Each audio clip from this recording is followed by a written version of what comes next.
Good morning. I am on my way to the unit Friday. So normally I wouldn't come in first thing on a Friday. Normally I'd stay at home and do my bits of programming and stuff because I take Hazel to school.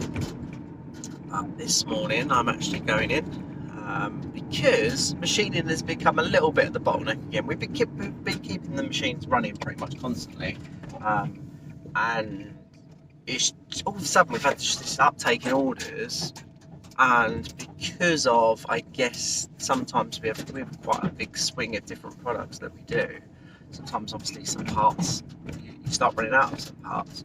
So I'm coming in this morning. I literally set up yesterday to do halfway side entry backs, and I want to make sure that I get those actually going and get those sorted so that Liam can either run them today or run this morning before I'm back in at, like, I get in at 10 to 10, or basically before this way, yeah, just so that it gets done before he turns up, because essentially we need to run those.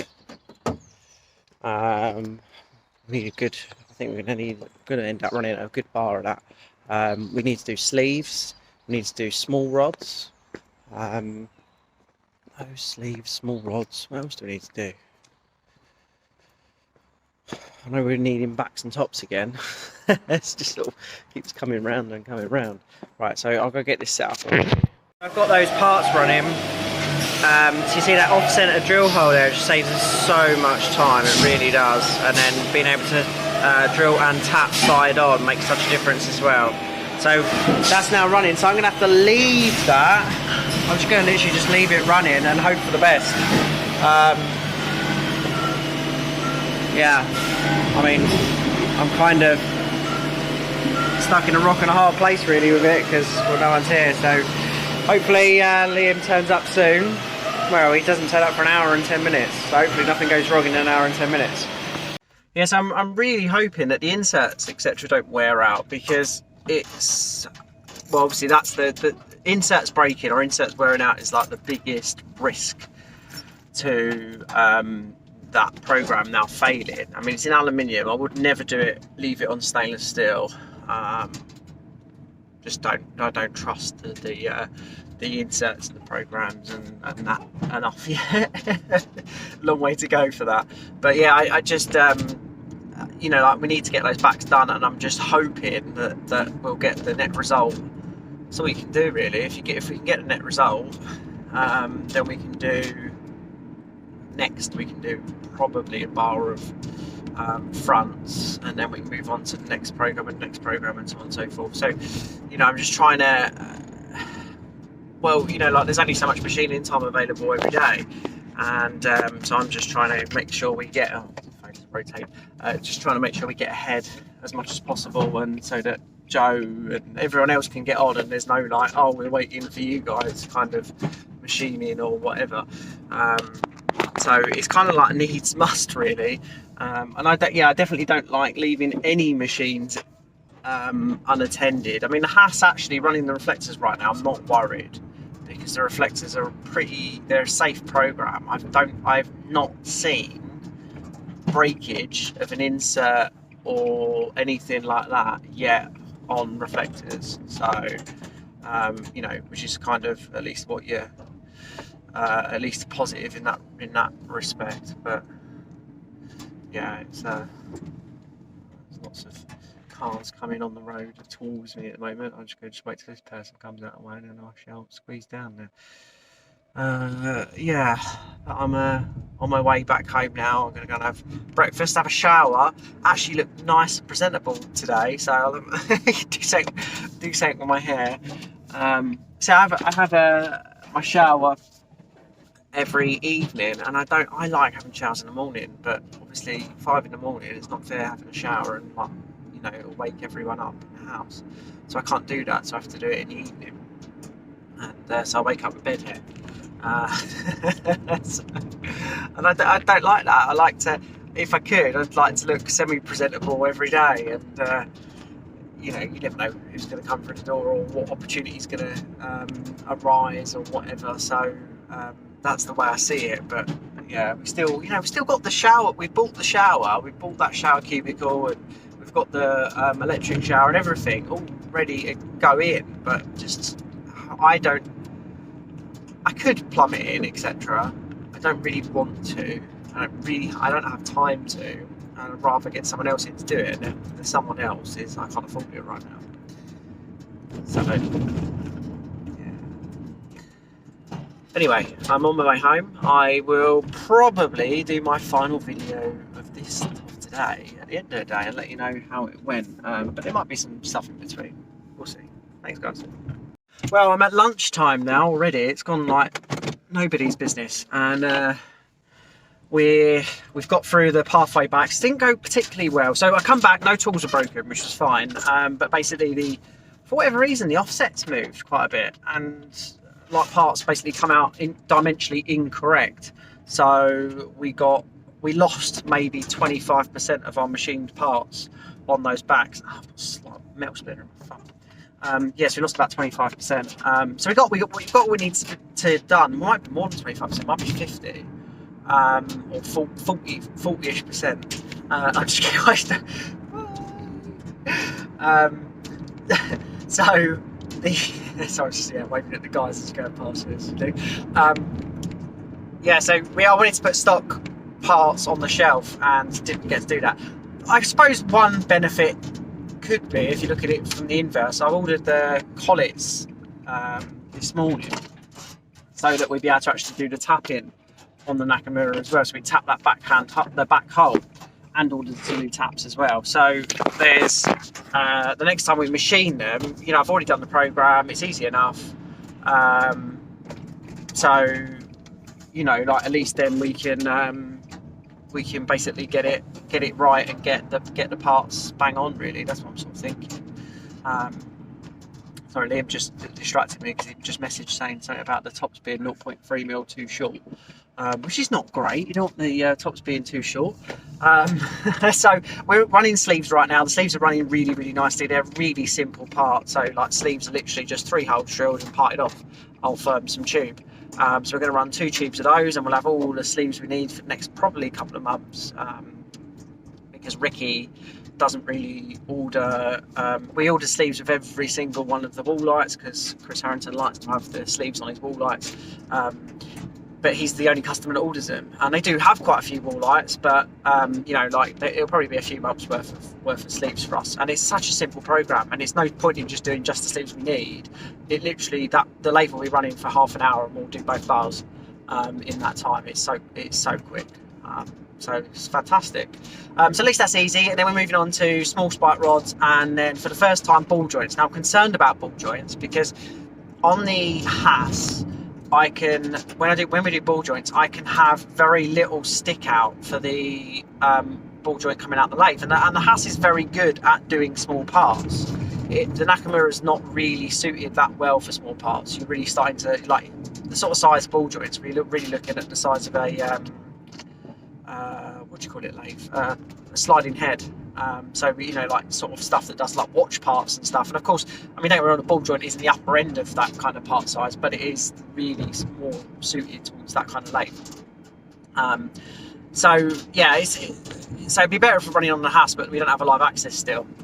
And at the minute, I'm not going to do anything with the live access until we get to the point where we're going to sell. Once we've sold the 3D printing side of the business, I'll use the money out of that to pay for the repairs on the Haas, and then obviously claim on the insurance and get it back after. And so yeah, you know, like it's just waiting for that process, because it would be good to have the live access back on the Haas. There has been about 2 or 3 at least times this week where already we were saying we could have already done with live access on the Haas because the Nakamura was occupied doing something else. And you know, with only one live access, you're kind of like short on what parts you can do. So I'll give you a little update later on, and hopefully I'll remember to actually do some while we're doing some machining, because I know it's a little bit more interesting than just seeing my face chat about a load of stuff.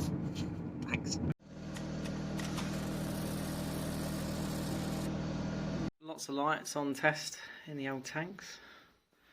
It's not been, there's load in that tank just back there as well. It's not been a bad day. Well, I am done. I'm now on my way home. What can I say? There we go. Yeah, you can feel I've got a very slight frustration. What my frustration is, and it's not with anyone, maybe it's with myself actually, because we could have got another order finished. But essentially, what it is that on the system we've got like all these orders that are now, well, I say now, they've been overdue for a little while, and how do we get back to that overdue situation? Well, I guess so. Essentially, so I missed an order entirely in the system, so that was me, and therefore it didn't go in until yesterday, and it's quite a big order, so we're trying to get that done. We've got some other bits and pieces done, so we got so some of the stuff that was kind of really time critical did get done, and there's a bunch of stuff that is on the system that shows as not done, but it is done, and it's just because of the way it's been allocated to boxes. That it's not been marked complete off the system when it actually is complete and it's already been boxed up. It's just waiting for the other items that go along with it to be finished so that it can be completed as well. But essentially what happened is we'll look at the stats for this week. Either, like I could look at the stat, or I could look at Monday, I've still come up. And it won't look very good, it looks like we had a really bad week in assembly, and the trouble is that from a perspective of, well, what's next week going to look like, that's quite hard, because all of a sudden next week gets bumped up by the